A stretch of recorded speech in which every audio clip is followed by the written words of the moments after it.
श्री स्वामी समर्थ. स्वागत आहे तुमचं माझ्या मराठी यूट्यूब चॅनलवर. स्वामी महाराज तुमच्या सर्व चांगल्या इच्छा पूर्ण करोत हीच स्वामींच्या चरणी प्रार्थना करते आणि आज या नवीन व्हिडिओला सुरुवात करते. 2 फेब्रुवारी 2025 वार आहे रविवार. या दिवशी आहे वसंत पंचमी. वसंत पंचमी हा दिवस सरस्वती मातेला समर्पित असतो आणि माता सरस्वती म्हटलं की तुम्हाला माहीतच आहे, विद्येची देवता म्हणजे सरस्वती माता. हा दिवस अतिशय शुभ असल्याचं मानलं जातं. या दिवशी ज्ञानदेवता माता सरस्वतीची पूजा केली जाते. वसंत पंचमीच्या दिवशी माता सरस्वतीचा जन्म झाला अशी धार्मिक मान्यता आहे. वसंत पंचमीच्या दिवशी माता सरस्वती पांढऱ्या कमळावर पांढरे कपडे परिधान करून हातामध्ये पुस्तक, विणा आणि हार घेऊन विराजमान झाल्या होत्या.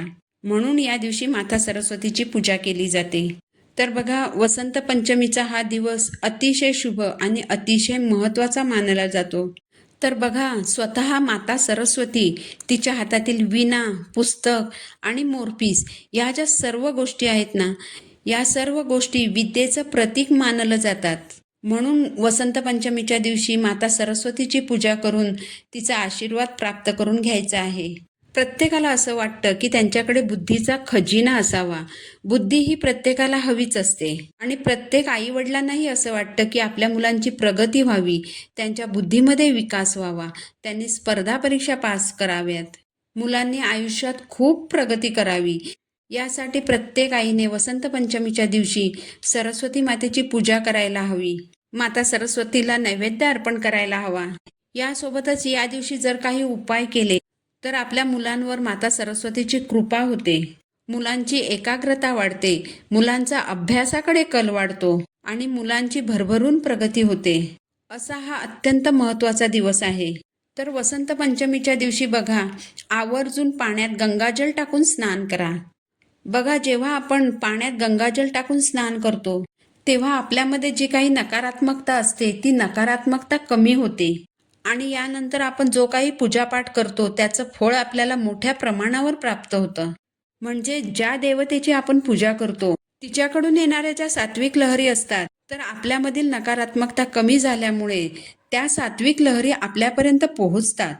म्हणून जेव्हा जेव्हा असे विशिष्ट दिवस असतात, सण असतात, त्यावेळेस आपण पाण्यात गंगाजल टाकूनच स्नान करायचं आहे आणि त्यानंतरच पूजापाठाला सुरुवात करायची. तर बघा, वसंत पंचमीच्या दिवशी आपल्याला स्नान केल्यानंतर पिवळ्या रंगाचं किंवा पांढऱ्या रंगाचं वस्त्र परिधान करायचं आहे. चुकूनही काळ्या रंगाचं वस्त्र परिधान करू नका. मकर संक्रांती हा एकमेव असा सण आहे की ज्या दिवशी आपण काळ्या रंगाचं वस्त्र परिधान करतो आणि पूजा करतो. पण वसंत पंचमीच्या दिवशी पिवळ्या किंवा पांढऱ्या रंगाचंच वस्त्र परिधान करा. यानंतर तुमच्या घरी जर सरस्वती मातेची मूर्ती असेल तर त्या मूर्तीवर अभिषेक करायचा आहे, मूर्तीला पिवळं वस्त्र घालायचं आहे. पण जर तुमच्याकडे मूर्ती नसेल, फोटो असेल, कारण बऱ्याच जणांकडे सरस्वती मातेचा फोटो असतो, तर तो फोटो स्वच्छ पुसायचा आहे. हळद कुंकू अक्षता अर्पण करायच्या, सरस्वती मातेला पिवळं फूल आणि पिवळी मिठाई अर्पण करायची, धूपदीपाने ओवाळायचं. याचबरोबर सरस्वती मातेची जी रांगोळी असते, याला कुणी रांगोळी म्हणतात किंवा कुणी याला सरस्वती मातेचा मंत्रही म्हणतात, तर याचीही आपल्याला या दिवशी पूजा करायची आहे. हळद कुंकू अक्षता अर्पण करायच्या, फूल अर्पण करायचं, नैवेद्य अर्पण करायचा. मुलांची बुद्धी तल्लख व्हावी, त्यांची बुद्धी वाढावी, यासाठी या दिवशी एक सेवा करायची आहे. तुमची मुलं जर लहान असतील तरी किंवा मग कॉलेजला जाणारी असतील तरीही ही सेवा करायची आहे. सरस्वती मातेचा एक बीज मंत्र आहे, एम. तर या दिवशी आपल्याला या एम या मंत्राचा जप करायचा आहे. प्रत्येक आईने हा जप मुलांसाठी करायचा आहे. मुलं मोठी असतील तर त्यांना स्वतःला करायला सांगायचं आहे. त्यानंतर एक दर्भाची काडी घ्यायची आहे. ती नसेल तर एखादी सोन्याची काडी घ्यायची आणि जर तुमच्याकडे दोन्हीही नसेल तर तुम्ही बोटाने देखील हा उपाय करू शकता. यासाठी आपल्याला मध घ्यायचं आहे. तर या मधामध्ये दर्भाची काडी अथवा सोन्याची काडी किंवा तुमचं बोट मधामध्ये बुडवायचं आणि तुमच्या मुलाच्या अथवा मुलीच्या जिभेवर एम हा सरस्वती मातेचा मंत्र लिहायचा आहे. एम हा सरस्वती मातेचा बीज मंत्र आहे. तर तुमच्या मुलांच्या जिभेवर तुम्हाला एम हे अक्षर लिहायचं आहे. सरस्वती मातेच्या या मंत्रात बघा, एकच अक्षर आहे पण त्याचा प्रभाव मोठा आहे. त्यामुळे आईने हा उपाय आपल्या मुलांसाठी करायचा आहे. यानंतर श्री स्वामी समर्थ या मंत्राचा 1 माळ जप करायचा आहे, कारण आपल्याला गुरूंना विसरून चालणार नाही. यानंतर सरस्वती मातेचा एक मंत्र आहे, तो 108 वेळा म्हणजे 1 माळ जप करायचा आहे. मंत्र असा आहे, ओम ऐं ह्रीं क्लीं श्री सरस्वत्यै बुधजनने स्वाहा.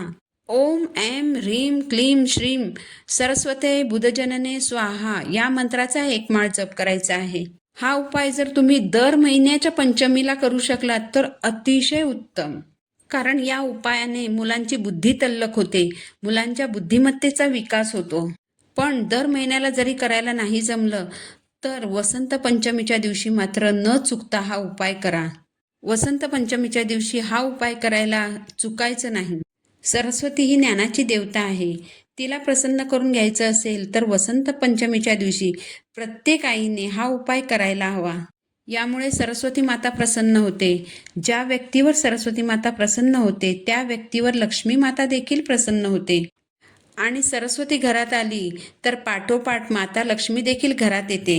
म्हणजे मुलं हुशार झाली, चांगली शिकली की ती मुलं त्यांच्या बुद्धिमत्तेच्या जोरावर स्वतःची प्रगती करतात. यासाठी जर मुलं तुमची लहान असतील तर प्रत्येक आईने हा उपाय करायचा आहे. आणि मुलं मोठी असतील तर त्यांना स्वतःला करायला सांगायचं आहे. वसंत पंचमी हा सरस्वती मातेचा आशीर्वाद प्राप्त करून घ्यायचा महत्त्वाचा दिवस आहे. तर या दिवशी ही सेवा चुकवू नका. तर झालेली सेवा महाराजांच्या चरणी अर्पण करते. पुन्हा भेटू एका नवीन व्हिडिओसोबत. श्री स्वामी समर्थ.